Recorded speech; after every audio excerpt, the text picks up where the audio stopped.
एक गांव में एक बूढ़ी औरत रहती थी। उसका पति मर चुका था और उसके बेटे भी चल बसे थे। उसका इस दुनिया में कोई नहीं था। रिश्तेदारों के नाम पर बस एक भतीजा था। बूढ़ी औरत उसके लिए उसका पति और बच्चे बहुत सारा पैसा छोड़ कर गए थे, जो अब उस भतीजे के नाम पर हो गई थी। भतीजा पैसों के लालच में ही बूढ़ी औरत को अपने घर ले गया था। भतीजे का नाम राम किशन था। राम किशन की पत्नी का नाम लीला था और उसके 3 बच्चे थे। बूढ़ी अम्मा को वो ना तो टाइम से खाना देता था और ना ही उनकी देखभाल करता था। बस उनके पैसों का उसे लालच था, इसलिए राम किशन ने उसे अपने घर में रखा था। राम किशन के बच्चे दोनों लड़के भी बूढ़ी अम्मा को बहुत परेशान करते थे। कभी उसके ऊपर पानी डालते तो कभी उसे नोचते थे। बूढ़ी अम्मा उन पर चिल्लाती थी और गालियाँ देती थी। जब उसे वो खाना खाने के लिए कुछ भी नहीं देते थे, राम किशन की पत्नी लीला बूढ़ी अम्मा को रात का बचा कुचा खाना ताने मार देती थी और बोलती थी, ले बुढ़िया खा ले। राम किशन की बेटी बूढ़ी अम्मा से बहुत प्यार करती थी। वह चोरी छुपे अपने हिस्सों की मिठाई और खाना बूढ़ी अम्मा को दे देती थी।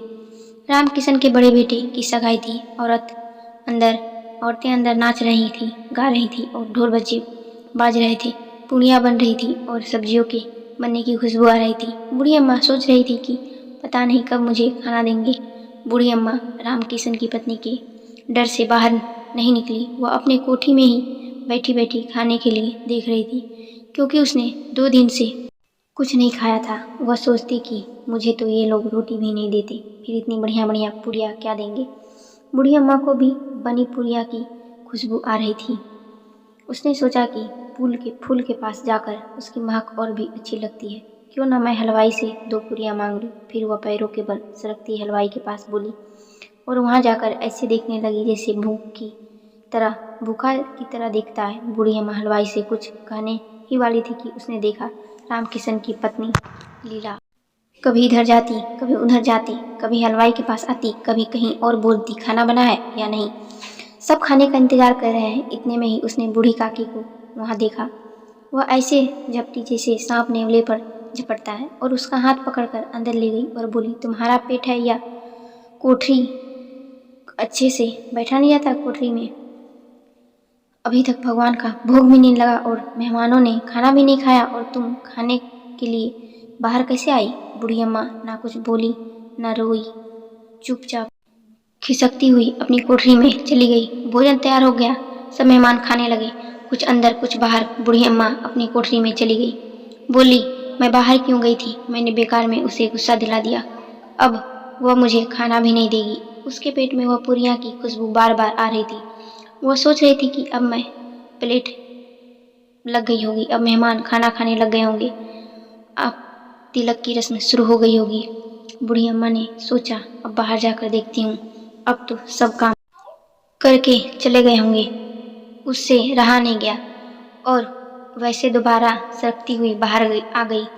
उसने आकर देखा कि अभी तो कोई उंगलियां चाट रहा था, कोई दही पी रहा था, कोई पूरियाँ खा रहा था और सब कुछ बूढ़ी अम्मा को देख रहे थे और बोले, अरे यह बुढ़िया कहाँ से आई है? इतने में राम किशन ने अम्मा को देख लिया। देखते ही उसने पूरिया का थाल नीचे गिरा दिया और गुस्से में बोला, तू यहाँ क्यों आई है? और घसीटते हुए वापस कोठरी में ले गई। राम किशन की बेटी लाडली यह सब देख रही थी। उसे बड़ा दुख हुआ। वह चिल्लाई और बोली, अगर मेहमानों से पहले अम्मा खा लेंगे तो क्या बिगड़ जाएगा? यह मेहमान भी तो खाना खा रहे हैं। पर वह अपने माता पिता के डर से कुछ ना कर पाई। उसने अपने हिस्से की पूड़ियाँ एक बर्तन में रख दी कि बाद में अम्मा को दे देगी। सब मेहमान चले गए। रात में उसकी माँ और पिता भी सो गए। तब वह चुपके से उठी और अम्मा की तरफ जाने लगी। जब राम किशन घसीटते हुए लाया है तो उसके हाथ पैरों में पत्थर से चोट लग गई थी और वह बेहोश हो गई थी। उसे कुछ याद नहीं था। अब अम्मा को थोड़ा बहुत होश आया। उसने सोचा, अब तो सब मेहमान खाकर चले गए हों। इन पूरियों की वजह से बेकार में इतनी चोट खाई, पर इस भूखे पेट का क्या करूं और कैसे तुम क्या काम? अब तो सब कुछ खत्म हो गया होगा। इतने में बूढ़ी अम्मा को आने की आवाज़ सुनाई दी। उसने कहा, कौन है? लाडली बोली, अम्मा मैं हूँ, आपके लिए खाना लाई हूँ। बूढ़ी अम्मा बोली, तुम्हारी माँ ने दिया है? कहा नहीं, यह तो मेरे हिस्से की पूरियाँ है।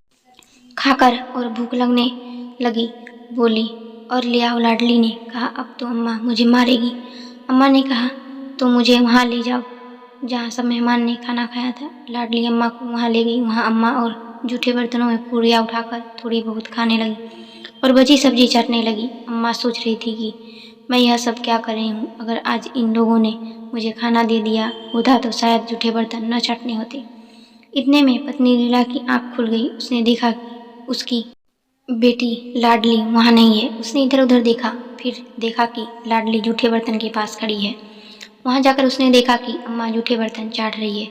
उसने सोचा कि एक पंडिताइन आज मेरी वजह से जूठे बर्तन चाट रही है। आज मेरे बेटे की सगाई है ना, मैंने लाखों को खाना खिलाया पर उसी को नहीं खिलाया जिसके पैसों पर मैं जिंदा हूँ। जिसके पैसों से मैं ऐसा कर रही हूँ उसे बड़ा बुरा लगा। वह रोने लगी और भगवान से प्रार्थना करने लगी कि मुझे माफ़ करो, मुझे इसका दंड मत देना। वह वापस अंदर गई और जाकर एक थाली में सारा भोजन लगाकर अम्मा के पास बैठकर बोली, लो अम्मा, मुझे माफ़ कर दो और खाना खा लो। जैसे एक बच्चे को टॉफ़ी दे देने से वह बहल जाता है, उसी तरह मैं खाने की थाली देखकर सब कुछ भूल गई और उसने मुझे माफ़ कर दिया।